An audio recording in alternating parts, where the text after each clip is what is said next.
It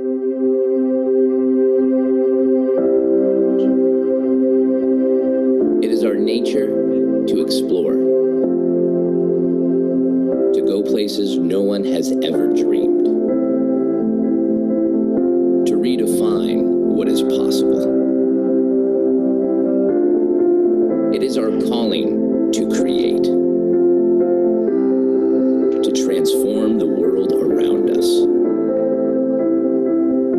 to plant the seeds of change. It is our responsibility to disrupt, to laugh in the face of conformity, to create our own reality. It is our duty to lead, to show strength when others are weak, to trust ourselves when everyone doubts. We are the brave souls that are changing our culture, our economy, and redrawing the lines of the future. We are the entrepreneurs, and our greatest rewards have yet to come.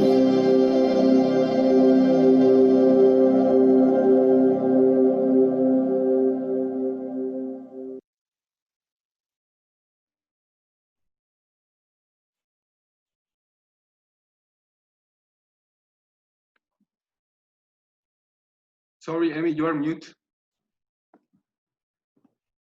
Unmute me. I have a lot to say, man. Don't put me on the mute machine. No, the reason we showed that video is because, first of all, at Creative Business Network, we are all about creativity and innovation. And also, it has been an initiative for years, for 10 years. The whole topic of female and women's entrepreneurship, access to funding, female leadership, and why it matters. And, I was having sort of a heated conversation with Rasmus yesterday about why female entrepreneurship matters. Because when I was the editor-in-chief of Entrepreneur Magazine, I hated it when people would say to me, wow, you're a really great female editor. It pissed me off because I felt like I was just a really good editor. I didn't like the qualifier, and I sort of fought it for years and years. But having said that, and over this journey, really that all of us have had, there are challenges and there are things that need to be discussed. And so we put together this panel of badass women who have been writers, podcasters, VCs, professors, lawyers, you name it. Like, these guys are pretty much, they have seen it all as female entrepreneurs. And so I'd like to introduce them, and then I'm going to lob a couple of questions out, and we'll just go through the line and ask each presenter, these questions. So first of all, let me introduce my good friend, Nicolette, reporting in from Botswana, where it is somewhat late. She is a podcaster. She is a serial entrepreneur. She is a supporter and mentor of female-founded businesses in Botswana. It's a really big deal what she is doing. And then we have my friend Sally Hatcher, who is, where to begin with Sally? She's an impact investor. She is an investor. She is a professor, a lawyer, a startup. Like, she's had many, many successful startups and exits, and she's totally rad. And then my friend Andrea Barica, who is out of California, serial startup founder, VC. She was with 500 startups, right? Am I saying that right? And she now has a very interesting project called the O Project, the O School, which is really interesting, and we're going to get into that. We're going to dig deep into that. And then Star Hall, who is an author. She is a serial entrepreneur. She is a restaurateur. She is a branding expert, And she's just really fun to talk to. So you guys queue up your questions, because we're just going to go through this and ask some questions from me and Rasmus. And then we want your questions, because honestly, there's nothing we can say right here that is more important than the questions you have to ask. So are we ready, panel? Are we ready, Ricardo? Am I muted? Okay, we're good? We're good. Okay, so here's my first question, my friends. My first question is, I started reporting 25 years ago in the technology and engineering space. And the dialogue then was the exact same as the dialogue we're having right here. Like, why is it 2020 and we have to still talk about women's entrepreneurship, access to funding, like the inequalities of what happens with female founders and entrepreneurs and CEOs and whatever it may be. And I'm gonna lob that to you, Andrea, because I know you've had like a lot of experience, especially with what you do now. Absolutely. I'm happy to be here, everybody. I'll, start with saying that the reason for all my tech career is because another woman, when I was, 20 years old, thought bigger for me than I dreamed for myself. I actually started out as a linguist, and I started my first technology company right out of college, and was called in by another woman. And back then in 2010, one of the things that brought me in, I had no tech background whatsoever. I was a linguist. It was building accounting software. That was YC backed, and we were, and I had no accounting background, tech background, or business background. But I remember one of the things that made me sign up for this was there were so few women in tech in 2010.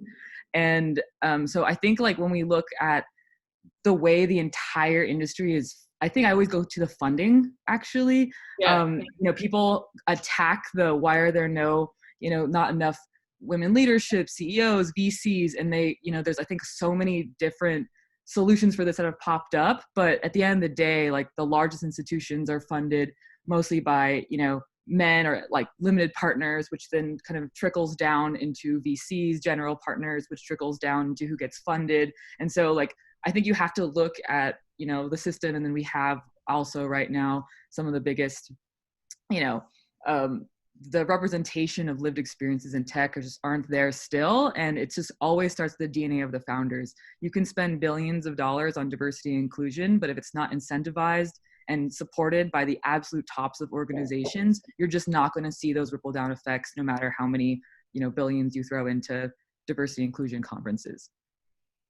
And I mean, Sally, I would actually I'm going to lob this over to you, because I know you've been involved in, you're an investor, you're a founder, a serial entrepreneur, a badass, like a professor, a lawyer. Like what is going on? I mean, we've been through the Me Too movement. We've been through, we've had all these movements, and nothing is having an impact. We are still, as women, making 70 cents to every man's dollar. And I find it reprehensible. And I'm curious, what your perspective is from where you are as an investor and professor and lawyer and, slash. Whatevs. That I think that you have started with the hardest question you could have. Why change, right? When we think that it's available, it's in front of us, and we can access this, and it's not happening. So I think just to build on what Andrea said, because I agreed with everything she said, to me, it's also a question of needing to recognize bias. And that's not just sort of a feel-good thing, that is in front of every meeting. So for instance, at my startup, when we're hiring, if you simply state before the interview of a new candidate, now I'm sure you're aware that there is bias in hiring. I'm sure you won't let hold that against this female candidate coming in. It is remarkable the statistical differences that happen in those interviews after that simple awareness. So it's these very small but consistent messages that we need to stay on top of what are our true biases and make sure that we are reaching past them in the myriad small things that we can actually affect, such as who are we going to hire?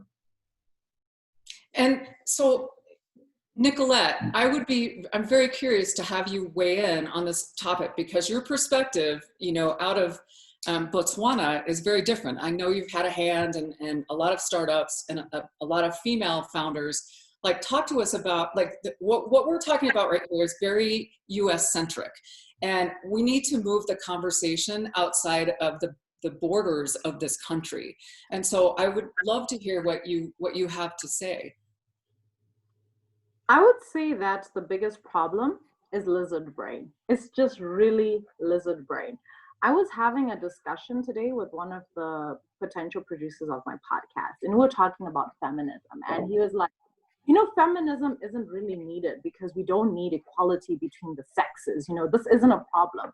And I said to him, okay, so can you list some areas in which Nicolette shouldn't have an equal opportunity as you? And he thought about it for some time, and then he couldn't actually come up with an answer. And what I realized is that, you know, when I'm talking about the lizard brain, I'm basically talking about an evolutionary concept, is that a lot of men, and I guess a lot of people, never graduate to seeing a woman past what their mother does, you know? So your mother is supposed to support you. She's supposed to believe in all your ideas. She's supposed to agree with you and coddle you and make you feel good about yourself. So now when you get out into the outside world, and then let's say you're in business and then you encounter a woman, and then suddenly, you know, this key focus of womanhood that you've had defined by this mother figure is being challenged. You know, suddenly she's not listening to you. Suddenly she's challenging you. Suddenly she's saying, you know, I don't think that's a good idea. That then becomes a problem. It becomes an honest problem, you know, for a lot of men. And they can't transition from that. Whereas, you know, the way that women interact with their daughters and the way that they interact with their sons, like I've noticed here in Africa, is that a lot of sons are raised like. And by the way, Amy, when you said this country, you mean Denmark? Well, I wish I was in Denmark right now. Trust me, I would rather be there than anywhere right now. Nicolette froze up a little bit. There we go. Come back. You were on a roll, Nicolette. Go for it. Sorry, I got cut off. My network went down. So when you look at this, you know, the way that African mothers tend to raise their children to be tough, to be their daughters, to be tough, to be resilient, you know, look after yourself, you know, get what you need, get done. And then when they look at their sons, you know, it's like, you know, don't worry about that. Everything, I'll take care of it. The women will take care of it. Right. And, you know, everything kind of built around that comfort of men. And then suddenly it's like, you know, you encounter women who are like, I'm not going to take care of that for you. Like, you do it by yourself. It's like, why is this woman acting contrary to this ideal that I have of what women are supposed to be, which is essentially what your mother figure is? And when they experience that, it's like, okay, so why shouldn't I have the same opportunities as you? And it's really boils down to the fact that they consider a woman to be in the role of what their mothers did, which is look after me, you know, bolster my confidence, make me feel like I can deal with everything. Don't challenge me in a way that makes me lose my confidence.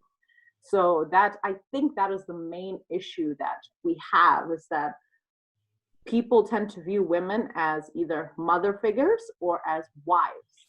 And when they encounter something different from that, then that completely shakes their view of what exactly is supposed to be happening here. You know, it frustrates them. So that's what I think is a big issue with most men. It's lizard brain.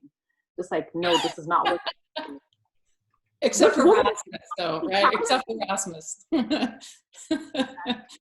Star, I am dying to hear what you have to say on this topic, because I know that you have scrapped your way into, you know, the very top echelons of restauranting, entrepreneurship, writing. You wrote a book, a couple books. You know, like, you've not, like, what is your perspective on why do we keep having to have the same conversation for 25 years, like, or longer, actually?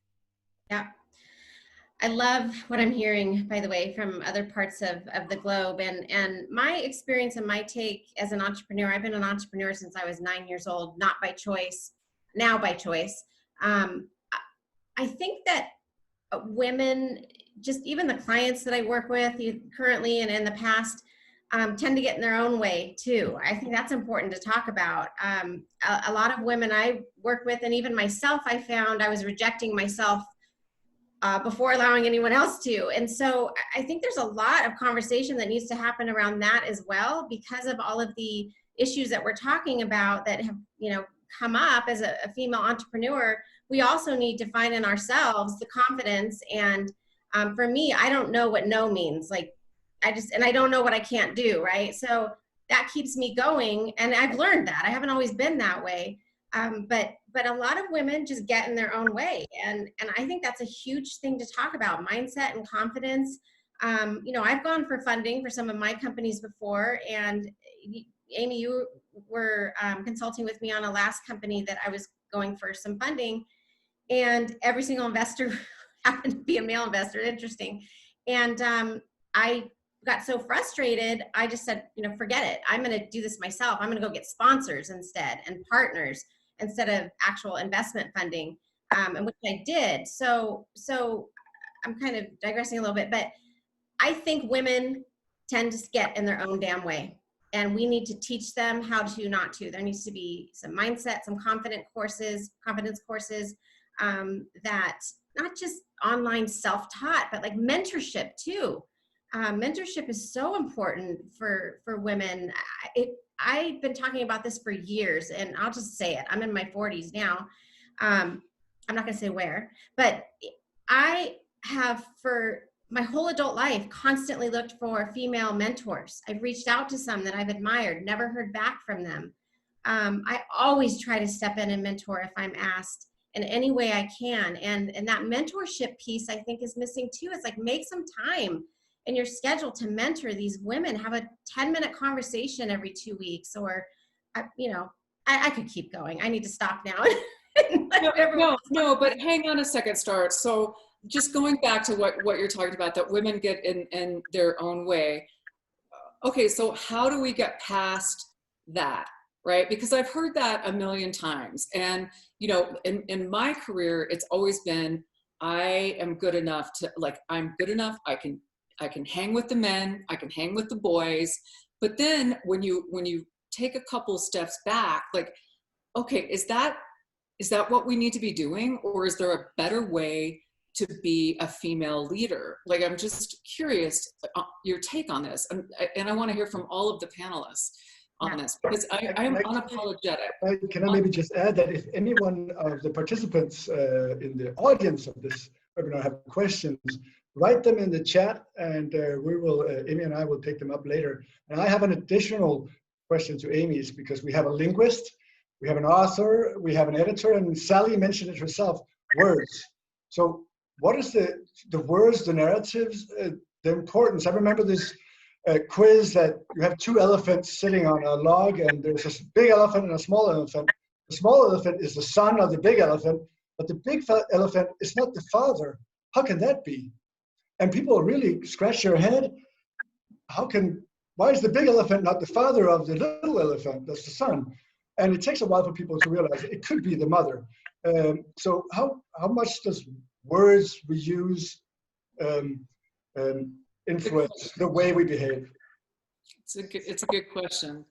It's a good question. I mean, I would kick that question over to Sally to start. I mean, I think our story is our greatest asset as female entrepreneurs and leaders. But I mean, what's your input on that, Sally? Oh, I absolutely think that words matter. So how we define ourselves, how we define our companies, how we define our products, and how we define the opportunity of investing in us. So again, that gets really practical. And I was just thinking about the last time that I pitched in public for my company. This was a women's health product. Yep. And I pitched, I brought the house down. I felt great. And a woman VC on the panel, and she turned to me and said, when are you going to find a product that addresses a larger market? Okay, words matter. We are half the world. We women have tremendous buying power. we are the ones making many product decisions all around the world. And it's very important to understand that we need to be pitching ourselves as not just, I've got a great idea and I've got a lot of enthusiasm and I've got a few backers, but no, I have a target market that has real legs. I can produce on this idea that I have, and I need you to join me because we're going to be successful economically as well as women. Doesn't matter for women. The words matter, that we're going to be successful and we're going to win, and you can be a part of that. Yeah, I completely agree. And Andrea, like your story, so talk us through like your website, your web app, which is O School. I mean, that is a challenging industry, right? Like, especially for a woman. So I'm wondering if you can talk us through your story of launching this product after your very, very successful career as an entrepreneur in residence, as a VC. Like, how did you come to, like, talk to us? And explain O School as well, because some people might not be aware of it. Yeah, I was building and helping others build lots of internet companies at the time that I was, at 500 Startups. I was traveling. I got to travel the world, helping, entrepreneurs all over the world, women, like lots of Black founders, lots of African founders, just lots of people all over. I got to do that work. And while doing that, I was also going through a lot of my own personal journey of learning about sexual wellness. And of course, I was at 500 Startups. My first thought was, let's go invest in this really burgeoning industry. And I got similar reactions that you got, Sally, like, oh, that's a tiny industry. And I'm every day hearing things about, Casper was big because sleep is big, and all the ways that we've innovated so many areas of our life. And it was very clear to me that people still think that sexual wellness is not just, like any part of wellness, meditation, mental health and wellness. It's just another part of life. And at that time in venture capital, about 2015, 2016, you were just now seeing menstrual cups and breast pumps, and femtech kind of led the way for that, like led by Clue, Eat a Tin, the menstrual tracking app in 2014. Then you got to see, we finally got a breast pump in LV. And that's crazy, right? Babies didn't just start needing to be fed, and it's not a new thing. It's not a new development that half the population, as you said, Sally, need things for their health. And it was just 2015, 2016 that you're seeing all the cash go into that. And sexual wellness at that point was like, people were telling me to go get funded by the cannabis and the vice investors. And I was like, absolutely not. Like, there was just an absolute double standard. I won't, in sexual wellness, you really get to see the disparities in the impacts of having the systemic, white male representation in VC, because people are uncomfortable talking about tampons and, all the things that should be okay to talk about if you're talking to a health investor, right? And so won't go on, but I have a 3D model of a clitoris that I bring to every meeting. Not a single VC has ever correctly identified it. That, and these are, like, this proves why O School needs to exist. We help people globally learn about sex and pleasure in a medically accurate way. That's what we do. We exist between Planned Parenthood and Pornhub, and we believe that it is not, like, people talk a lot about like the wage gap. I mean, there's so many problems. Like, we're kind of in this midst of seeing what happens when the world like has only one lived experience represented. We see that in the protests happening right now, and all the brands having to reckon with the lack of representation of not just, women, but, our Black founders, our Indigenous founders, our, queer founders. I'm also a queer founder. And so I'm really happy that those questions are coming up, but raising the millions we had to raise was so hard. Like, I don't, there's so many negative experiences and just purely discriminative, inappropriate, and unacceptable experiences to have to raise for a company that serves women's health needs. And like, absolutely the next generation of investors and founders, like, we need to do better for not just women, but like founders of all, all backgrounds. Yeah, that is a powerful, powerful story. And I'm going to lob this over to you. Like, your experiences as a founder trying to raise capital, you know, for your restaurant, you know, and let's talk about what happened with your restaurant in California, and, you know, the passion you threw into it. You raised the money, you launched this restaurant, and then let's talk about the exit and the actual, I mean, you even said it to me, the failure part of your story arc. Yeah. Whew, this is a tough one for me because I'm still pissed I about know, I know, I know.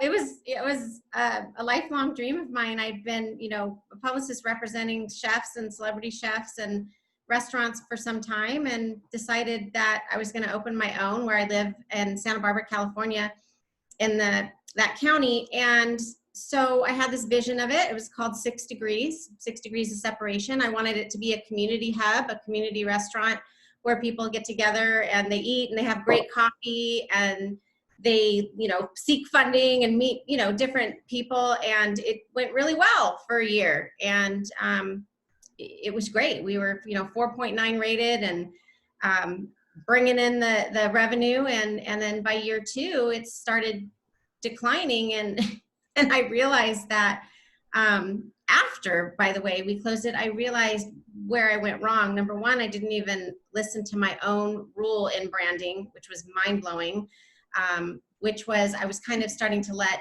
the customers tell us who we should be. So I started losing the identity of the restaurant. I didn't realize it was happening at the time. There was so much going on. And number 2, we had put in a $250,000 kitchen, thanks to the county requirements, and we could not get the operations in the kitchen consistent. And that was a huge, huge problem. I'm not a chef. I'm in PR and I'm in branding, so I can do that all day.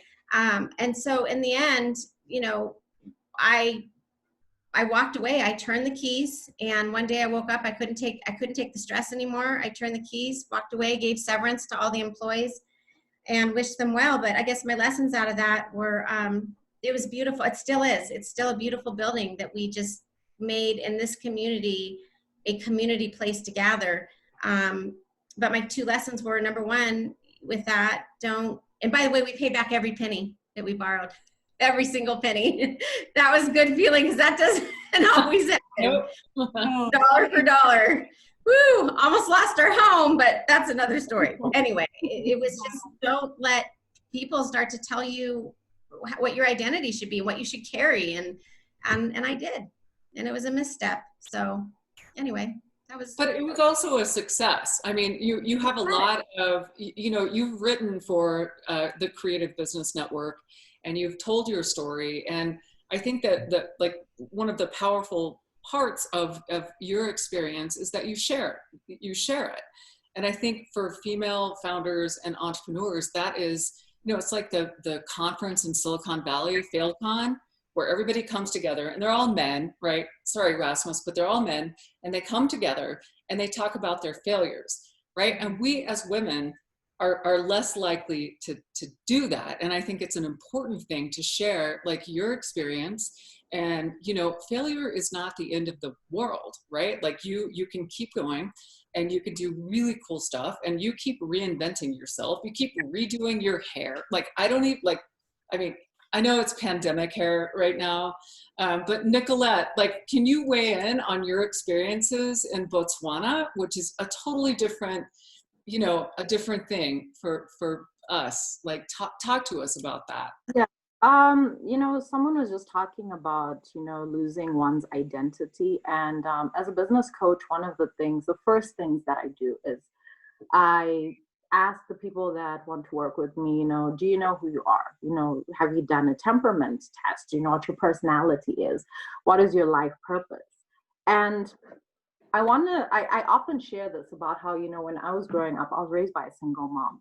And so what my mom did is, you know, when it came to toys, she didn't box me, and she didn't say, oh, well, you know, you're a girl, so you need to use these types of toys. You know, my mom bought me a doll, and she bought me a toy Ferrari. It's like, which one do you want to play with? I played with both. You know, she bought me a tea set, and then she also bought me a train set, you know, and which one do you want to play with? And then I played with both. And because of that, my identity growing up was not constrained towards things that are particularly feminine. And what I found has happened to a lot of women is that our ideals, our ambitions, our purpose in life has been constrained according to our gender. I remember there's this politician, I just can't think of him now. He's a US congressman. He's from Texas. He's very popular. He's like tall and skinny, and and he went on this journey to decide whether he should run for president.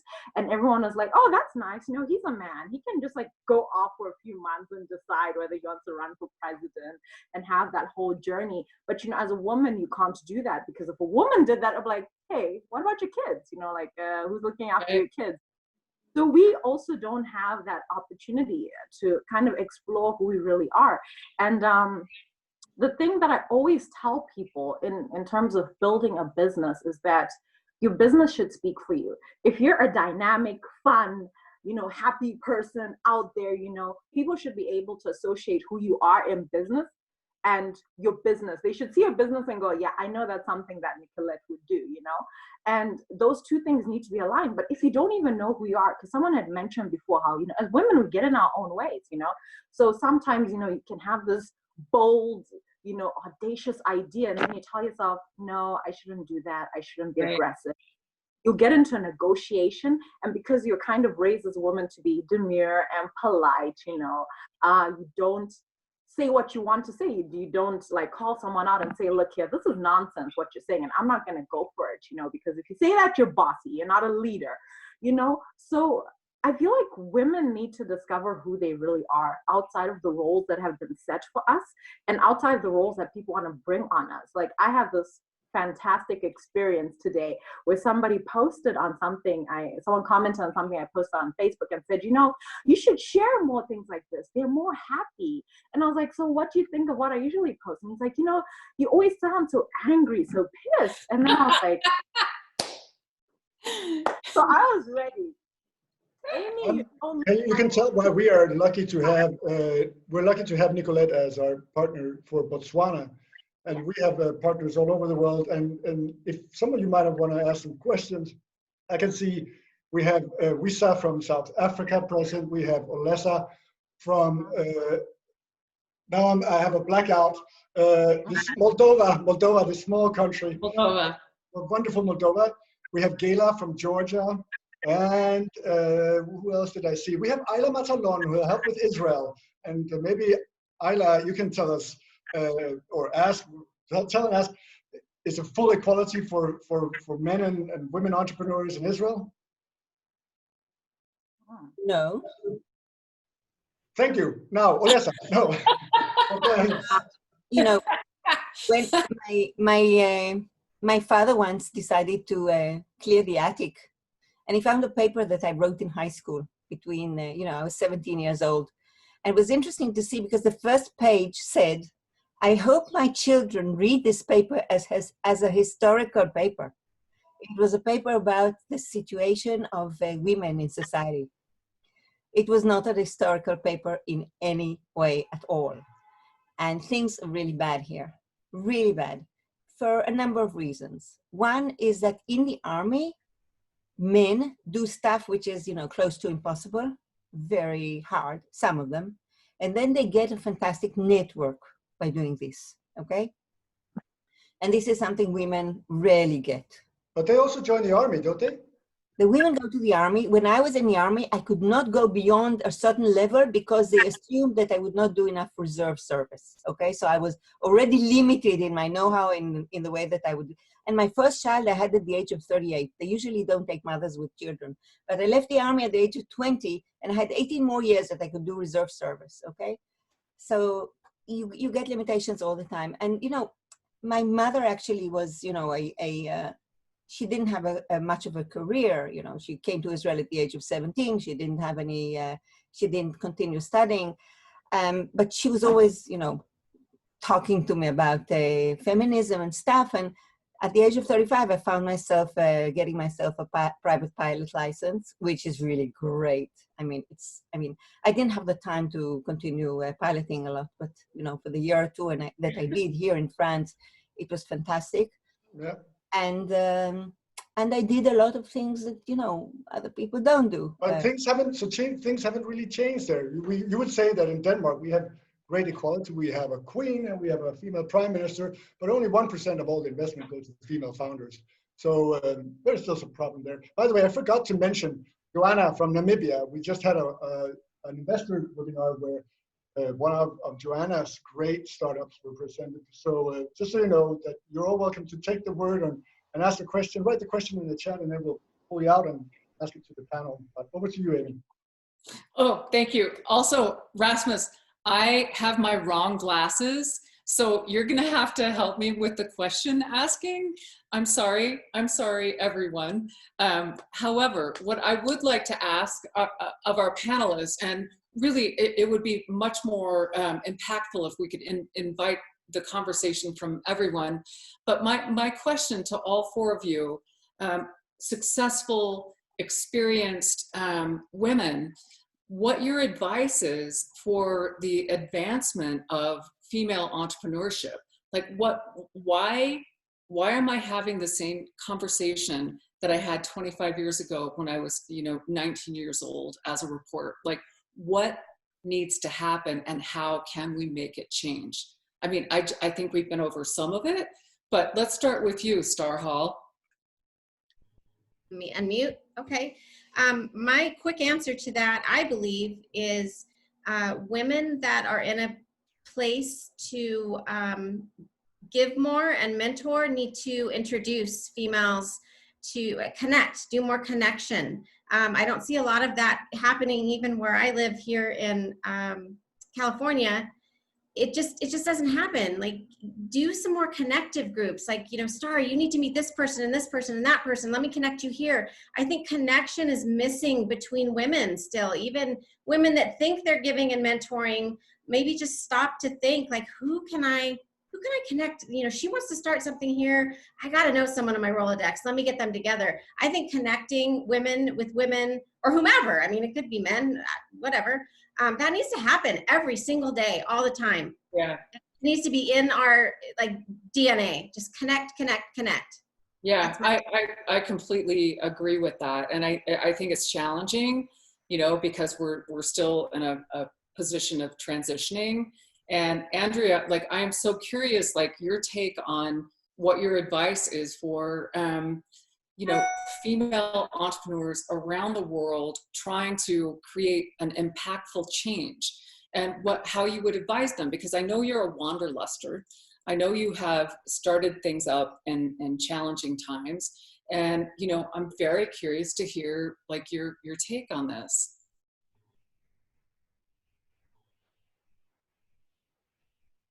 Thanks. Like Star, I think the really important thing is community. I would not be here without many networks of people of all genders coming together, but especially women. I'm part of groups that meet regularly, and I can't stress the importance of it because, funding, that's a really hard problem. It's going to take a long time to fix. And I'll just tell everyone out there, it's hard. It's hard no matter.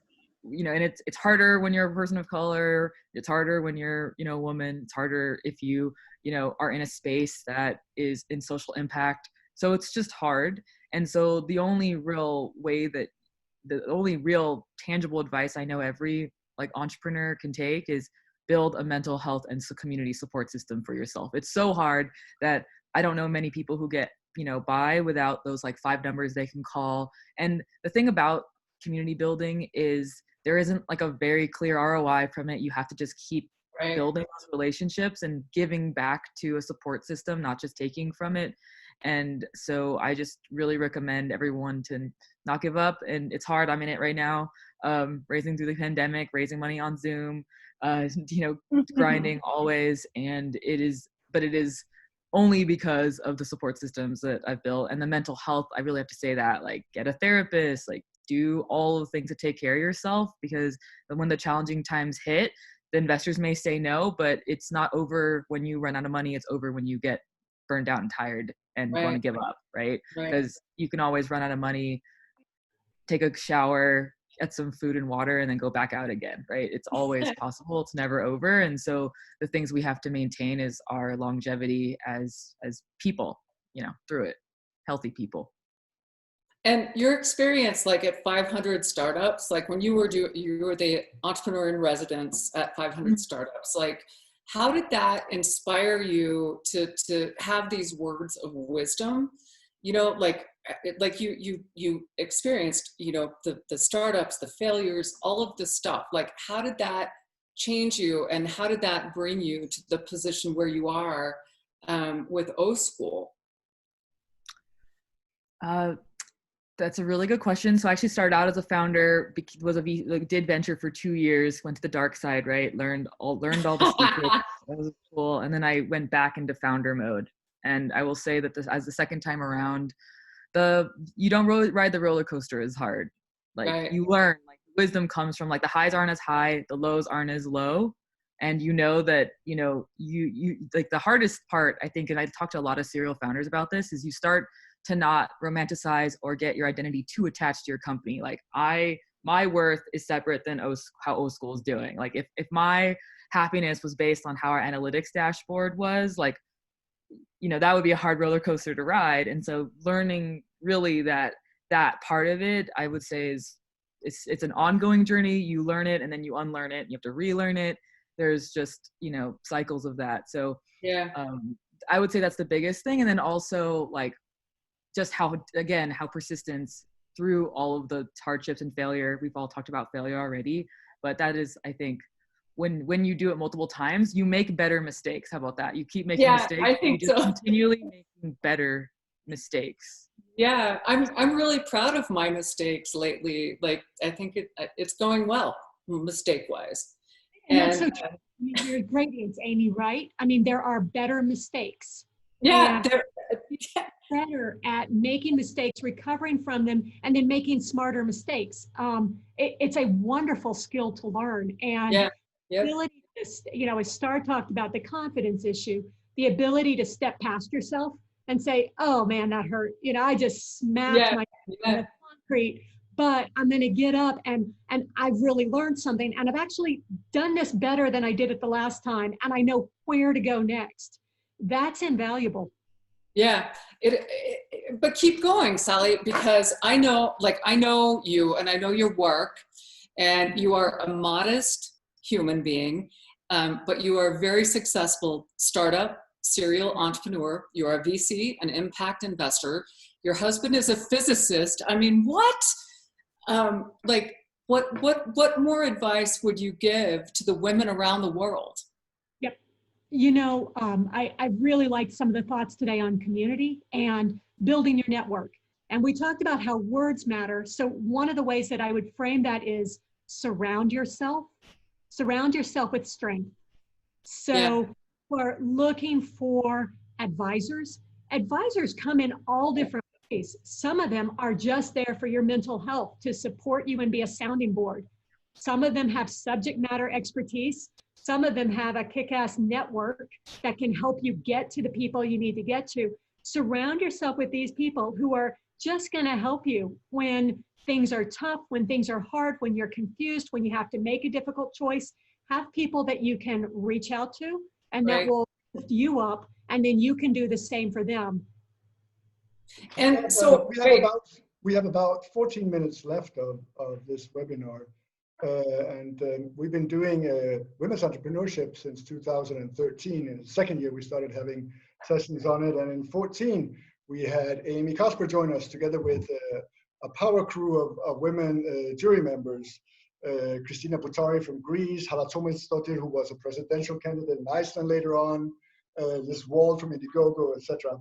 And whenever I put together the jury, I'm a big Nordic feminist. So I always ask the national partners, who do you have as candidates? And usually many of them come back with men. And I just ask them to look again. And then we end up having a good balance in our jury. And it's difficult. And I know from Amy, when you were in charge of the program in 2017, I think we had 18 men and 2 women. But I think that's more because you're a man's woman. It is difficult for all of us to take the right steps and do the right moves. And with now maybe 13 minutes left, what do we really need to do other than talk? Because we're doing that all the time. What do we need to do? Personally, it's set goals. So set goals that you can achieve, and you need small goals in the middle of your big goal. So if we go back to Star's restaurant, she's got to raise, what was it, $250,000 so that she can have the right kitchen according to, county regulation. So maybe she had $1 million price tag on the whole business. She needs to be able to pitch the vision of what she's doing, but she needs to also pitch, here are the baby steps of maybe there's a minimum viable product. Here's how we can get into business with a smaller plan and prove that this will be successful. And then we want you on for the journey. We want our investors in for the little bit to get a minimum idea out there. And then we want you to come back in as we reach to the goal. That's the vision that we know we can all get to. Yeah. So setting milestones you can actually attain. Yep. Star, you mentioned mentor networks maybe. Yeah, I even in the past few years, I realized that I hadn't been mentoring, and I have no excuse. I just busy, I guess. And it's really a goal of mine to continue to mentor when anyone reaches out to me. I really didn't have that growing up. It just wasn't there, and in my adulthood. So I think, finding the right mentor, but also the mentor on the other side has to reach back no matter what, even if they're too busy, just so that women feel heard. I can't tell you how many emails and phone calls I made looking for mentors and didn't hear back from any of them. And that was sad. The other thing, I'm sidestepping from mentorship in just a moment, is I think, what are we going to do about this? Everything we're talking about, just for me to sum it up, is don't let anyone else get into your head. And Andrea and Sally talked about it, and Amy. For me, I'm like, no, nobody can get in. Like, you can tell me you don't like my idea, that's fine, and I'll say thank you for sharing, and I'll walk away. But I think that's so important. Even if a mentor is maybe telling you things that don't feel right, maybe it's not the right mentor. So be careful there too, because I've seen a couple mentors just not be very nice and uplifting, and they need to be real. I mean, they need to be honest about what you're trying to build, but make sure you have the right mentor too. That's super important. Make sure they're in the right headspace, and don't let anyone get into your head ever. Nicolette? I guess the thing that I would like to add is that you need to be unashamed, and you need to put yourself forward for things and opportunities that you may not necessarily feel like, you have all the qualifications for. Because I know, like, a lot of women, when there's an opportunity, women tend to be more cautious. I once heard about this poll, this research that was done, that, when it comes to applying for jobs, when women tend to look at the job description, if they don't fit exactly with it, they won't apply for the job. And I kind of see that happening a lot with a lot of women, where, you'll see an opportunity and then you immediately discount yourself, because, you've kind of been raised to fit perfectly into some sort of mold. So, I mean, I'd say that, women need to learn to be unashamed. And if stuff doesn't work out, hey, it doesn't work out. And even if the worst thing possible happens to you, I once wore these pair of high heels with this client, and usually I'm a tomboy, so I'm a sneaker person, but I was like, I'm gonna wear these high heels. I fell flat on my face, and I got up and I was like, I don't care. So here's my presentation. You like it? No, yes, and it's that thing of just getting up, after you've experienced a setback, just be unashamed, just go for it. If you fall flat on your face, you fall flat on your face. I was reading this book called Rejection Proof, and it talked about this guy's journey to, because he was so afraid of being rejected. So he went on this journey to get rejected 100 times, and through it, he learned that, hey, when you get rejected, when something bad happens, guess what? It's not the end of the world, and we need to continue as women to step out into those areas. The video that we were watching, was talking about how, we are the explorers, we are the creators, and all of that stuff. And as I was listening to all of that, I was like, this is not stuff that women hear. To be honest, growing up, this is not what we hear. It's kind of like what we force ourselves to do. Like, I'm going to be an explorer. I'm going to change this paradigm. And even when you Hey do man, that, you know, hey man, like, I made that video, Nicola. I made that. I wrote it. Yeah, yeah. yeah, you know me. I mean, like, for instance, Amy loves bikes. I know that Amy loves riding bikes, you know. When I started learning how to ride a bike, you know, my dad was like, that's not for girls. You know, my mom was like, so it's like, you know, learn to define yourself by what you are, whatever it is that you are, and don't be afraid of it. That's the thing. Like, just, you know, if you're aggressive, then be aggressive. You know, I was invited to write a chapter in a book that someone is publishing, you know, for women. And I was like, oh my God, what am I going to write? And I decided to write about the animal nature in each and every single person. Each and every single person is born with something raw and primal, you know, but we are kind of like, we like to coddle it. It needs to be acceptable. We need to be sweet and nice. And it's like, be who you are. If you're an aggressive woman, be aggressive. If you're sweet, be sweet. But figure out how to leverage who you are as a person in your business. And don't try to change that to make anyone comfortable. You know, so women need to be more authentic. Someone spoke about mentorship, you know, you need mentorship. And part of allowing yourself to be mentored is allowing yourself to be honest, you know. Like, when I talk to my mentor, I go to her and I say, listen, you're going to laugh at me because I've done something stupid. Okay, get ready to laugh at me, you know.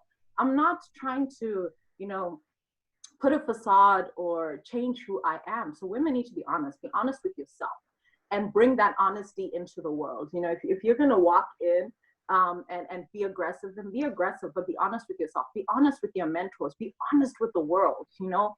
Otherwise, what kind of business are you going to build? What kind of interactions are you going to have? It's just not going to work out. Yeah, that's great. I want to add to your falling flat on the face, Nicolette. When I first started, I was in my mid-20s when I first took the stage, my speaking career. I thought I was going to speak to about 30 school kids. They ushered me into a gym of 1,000 school kids. I got up on stage and I fainted. So I think that oh my God, it's one of those, like, falling flat on your face. You know, I thought after that, like, what's worse that could happen, and it really helped me become a public speaker and not have fear on the stage. So just faint fast. I don't know how to follow that up. I don't know. Rasmus, do we want to take questions? Are we out of time? I mean, we have 5 minutes. We still have 5 minutes, and okay. We have some questions.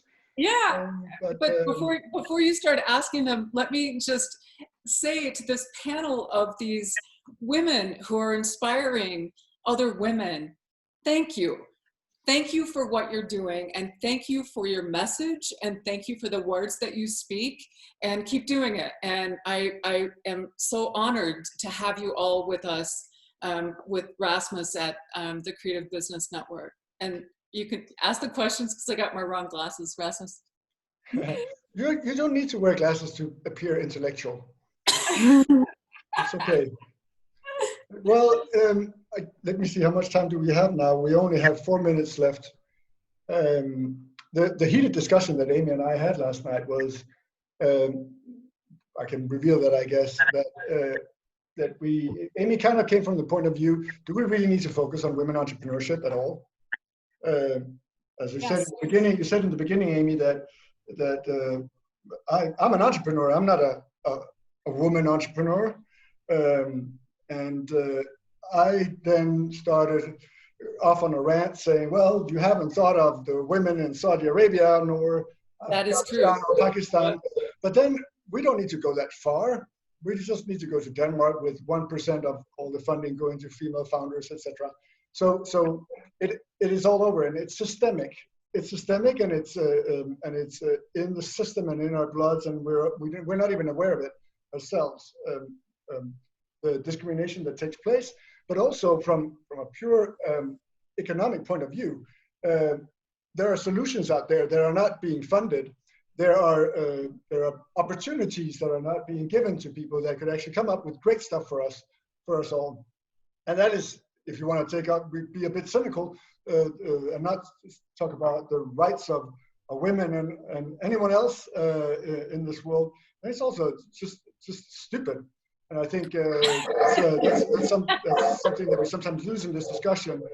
And I can understand why you don't want to be labeled in a certain way. I don't want that either.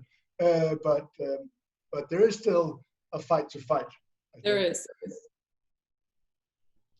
So I don't know if we have much time. I know my producers have been sending me messages saying that now we have 2 minutes left. So maybe I could just give each of you 15 seconds to give a last shout out or statement.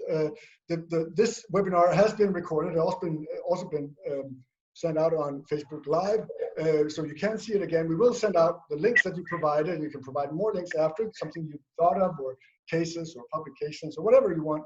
We will send it out to the participants.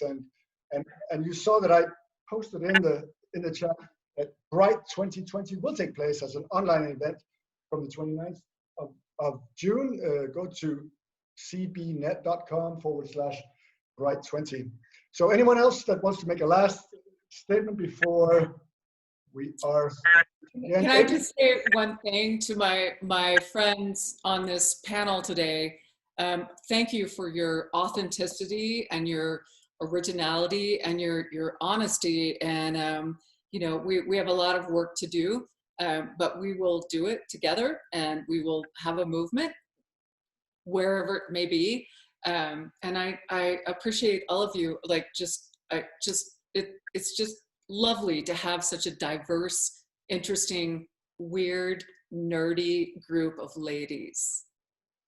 That's it. Thank you. Thank you for inviting me and meeting the panelists. And this has been really a great panel. I learned a few things myself. I guess my closing message is, you know, feel free to keep in touch with me and reach out if you feel like I can be of any help or mentor or possibly connect anyone in any way. I'm here to do that. I am here to help. And my last thing is also, I put it in the comments, and I think Sally mentioned it earlier. I think it was you. I think it's so important to find an accountability partner too. I have one. If I didn't have an accountability partner, whoo, I don't know. Anyway, I think that's kind of my message.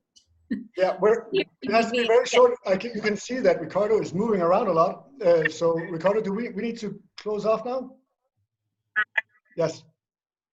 Then I am sorry that I have to cut you guys off, but thank you, Denmark and everyone. It is now 6:30 in Central Europe, and by satellite, the news is next on AFN. And the rest of you should all have a good day wherever you are in the world. Stay in touch. Take care. Bye-bye. Thank you so much. Bye-bye. Bye.